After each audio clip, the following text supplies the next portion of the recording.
So this is an example of how we can go about sketching a line using the graphing tool at webassign.net.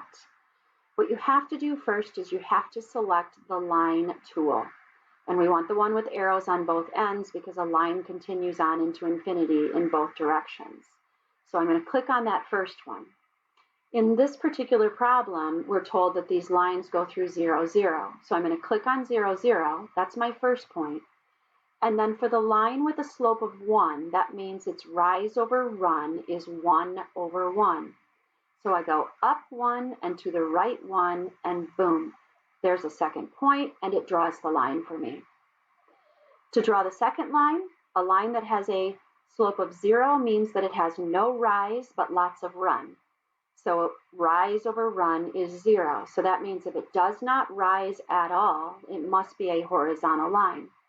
So I click on the line tool again, twice to get the line, click on the point at 0, 0, click on any other point on this horizontal line, and there's your horizontal line.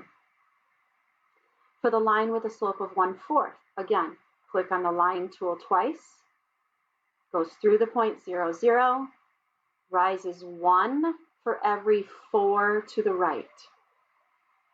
There's your line with a slope of 1/4.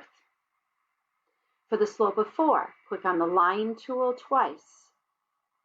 Select the origin.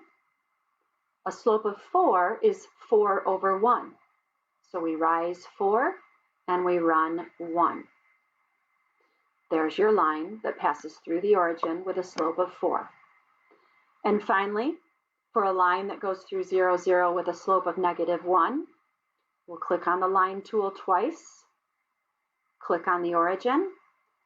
A slope of -1 has a rise, which is actually negative, of -1, and a run of 1, -1 over 1. So I'm going to go down 1 and to the right 1. Only the up-down direction is going to change. When you see that line graphed on your grid, it should be going downhill from left to right.